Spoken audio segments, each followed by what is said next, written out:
Hey Callum, thank you so much for being here. And of course, it's an exciting day for me as a Newcastle United fan, all the way from Malaysia. My name is Bern from Astro Malaysia. And of course, I think the first question that I would like to ask you, sort of like an icebreaker question, is that are you kind of aware about the reputation that you have as an FPL troll?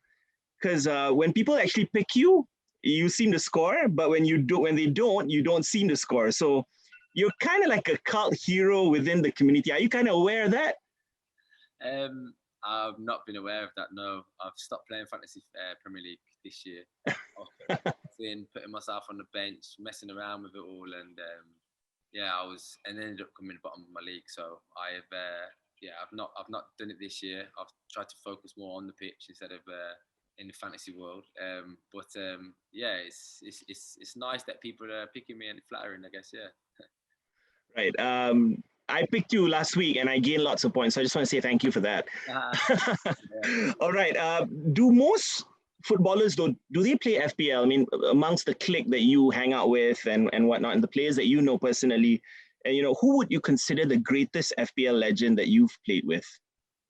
Um, I only played it probably 2 seasons, and we done it at Bournemouth, and we had players in there, we had staff in there as well, and there was a physio called Johnny King. Basically, he ended up winning every time, and yeah, so I'm guessing he puts a lot of effort into it and not enough into his rehab work, I guess. All right, moving on to Newcastle United matters, and of course, it's exciting for Newcastle fans to see you in a black and white shirt.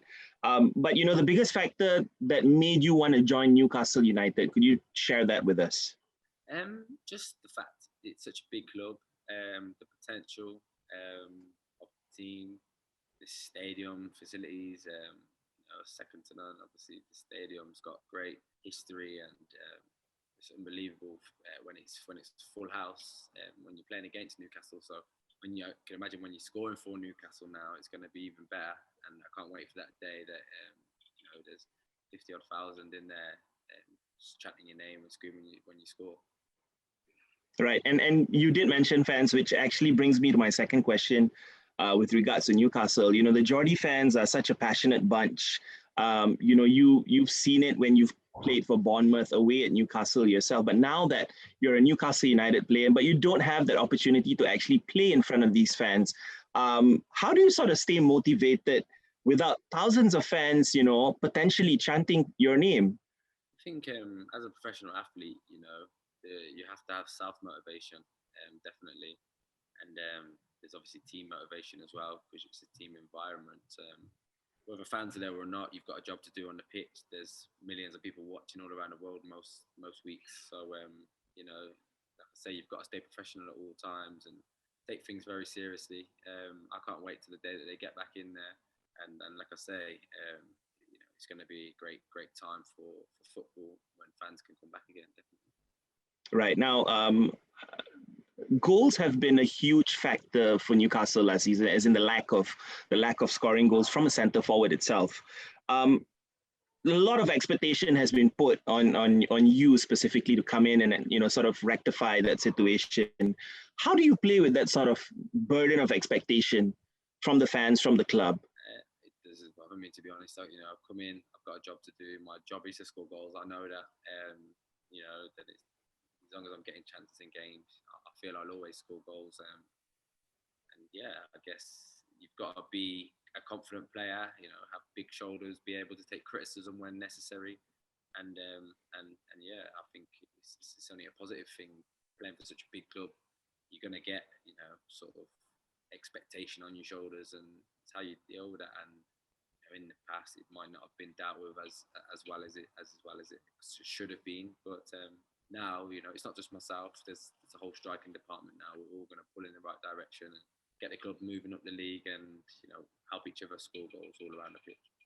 Right. So it's exciting for Newcastle fans to see all the new signings, yourself, Ryan Fraser, Jeff Hendrick, Mark Gillespie as well. You scored on your debut against West Ham. We know about the excellent record that you have against West Ham in particular as well.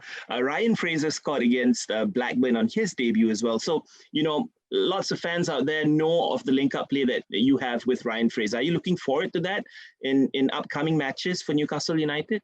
Definitely. I feel the squad that was already here without me and Ryan in here was already a good squad. I think if you add myself to that and Ryan, who have a connection on the pitch as well, it's only going to be a positive outcome. I feel once he gets himself into the team and things like that, we'll be creating chances for Andy, myself, for Joe Linton, all the attacking forwards with his ability, and likewise on the other side we've set maximum and all the players within the midfield that can create those. So as a whole, I think it's going to be a successful season. It's just not getting too far ahead of ourselves and keeping our feet on the ground at the minute. Right. So you did, I think in a previous interview, you did mention about Alan Shearer having some words of encouragement and that you guys sort of kept in touch. Kind of curious though, what did he say to you and, perhaps convince you that Newcastle United was your destination, despite the fact that there were a few clubs that were, interested in signing you? We exchanged a few messages and I asked a few questions about the area, about the football club, just from a legend who's been here, done it, and retired, and had time to reflect back on what he could have done, what he should have done, and things like that. And he just reiterated it was the right decision, and it's a fantastic area and club. So so I won't be disappointed. So I've not been so far, and hopefully, like I say, it's going to be a good, successful season. Right now, we do know that playing for England is a huge motivation for you as well. You've stated this before, but what do you sort of look to achieve with Newcastle United this season to sort of cement your position and perhaps make it to the Euro squad for next year? I just got to concentrate on my club football and work hard week in, week out.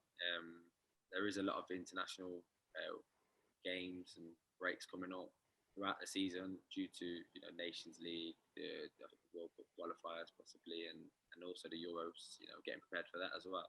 So just focusing on myself, on the team here, that will ultimately get you in there. I think if you start looking too far ahead of yourself, you get into the future, and you need to stay in the present moment all the time. Right. On a lighter note, as a footballer, we do know that fitness is everything for you guys. However, I do believe that everyone sort of has a guilty pleasure, right? So what's sort of your poison? Probably chocolate. I like to eat from. I think I've got a sweet tooth. I do like a nice cake or a nice chocolate. But as long as you're working hard on the training field, you can always work it off and burn those calories back up again. What kind of chocolates are we talking about? Pixies, just sort of, you whatever you can find in the shop, whatever I fancy. Kind of when I treat myself. Usually, if I've had a nice game or I've played well, and I'll right. Treat myself on the weekend. All right, last one, totally unrelated. Chelsea have been on a huge shopping spree. I'm sure you're very much aware of it. But how do you see this new talented faces adapting to the fast-paced physical aspects of the Premier League itself? These are great players that the clubs are bringing in for big money also. So I guess that the clubs that they go into feel that they're more than capable of handling the Premier League, the pressures and everything that comes with it. So like I say, they're young players but talented. So I'm sure they'll have great futures in the game. All right.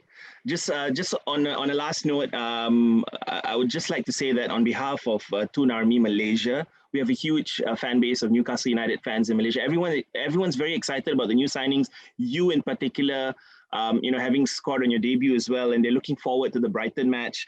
Perhaps you have any, you have a word for them? Just that when the fans are allowed back in the stadium, we hope to see you all soon. Yeah, definitely. All right. So Toonami Malaysia does wish you a great season. We hope that you stay injury-free, score tons of goals, and of course, hopefully be selected for the next Euro squad. We want to thank you so much, Callum Wilson, for your time. Thank you very much. Appreciate it. Take care. Bye-bye. Bye-bye.